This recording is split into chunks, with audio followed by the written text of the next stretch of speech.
In this HomePod review, you can expect to walk away having a better understanding of the laundry list of limitations compared to other smart speakers on the market, but I still recommend the HomePod if you have an iPhone, an iPad, or an iPod Touch. Yep, you heard it right. I recommend the HomePod in comparison to all of its limitations, and I think the limitations are outweighed by its sound quality. Now, at the time of recording this video, I'm sure you've seen a lot of different YouTube videos who really kind of go over the limitations of the HomePod. So rather than bore you with information that other YouTubers have regurgitated, I will get straight to the point. I think the HomePod sounds good, and I think it's a breeze to set up, and I think it's worth $350 even if it didn't have the personal assistant Siri. If you guys hang around to the end of the video, I have an additional recommendation to why I recommend the HomePod that I don't think you guys will see coming. I would have to say I think the personal assistant is a bonus purely due to the fact of how good the HomePod sounds. What's also a big bonus is the fact that a software update is coming to the HomePod in the near future. So if you're on the fence due to the limitations of the HomePod, Apple should be breathing some new life into the HomePod around WWDC this year with a software update. So what do I have to compare the HomePod to when it relates to sound? To be fair, I can't really compare my overtired Google Home to the HomePod simply because they're in two different price brackets.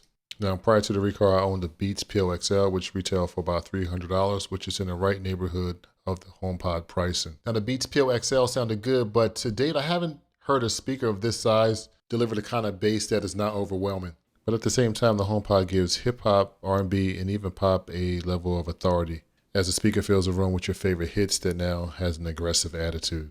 Now, I completely don't suggest you 100% take my feedback. Over the years, I've learned that these two areas between our brains measures the quality of the way we hear music differently.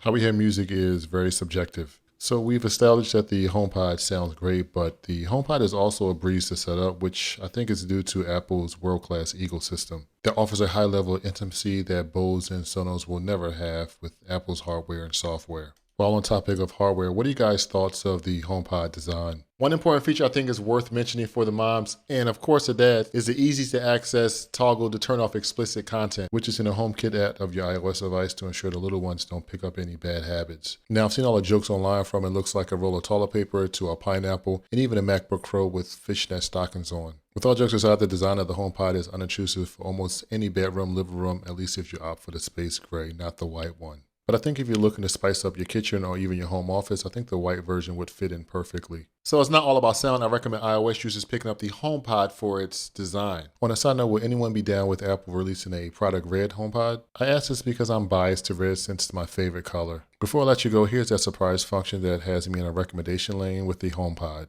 I've noticed how well the HomePod consistently responds to the phrase, "Hey Siri." This is more impressive when music on the HomePod is cranked up. I wanted to point this out because I often find myself getting frustrated with the Google Home because she has trouble hearing in the same situation. Remember, how we hear music is subjective. So the way I determined that the HomePod was for me was by setting aside my top two features I am looking for in a smart speaker. My two included great sound and close ties to the Apple ecosystem. Hey, stay tuned for my next video where I'll be giving you guys a rundown to why I dumped Nest for HomeKit. Otherwise, thanks for watching, and I'll talk to you guys in the next one.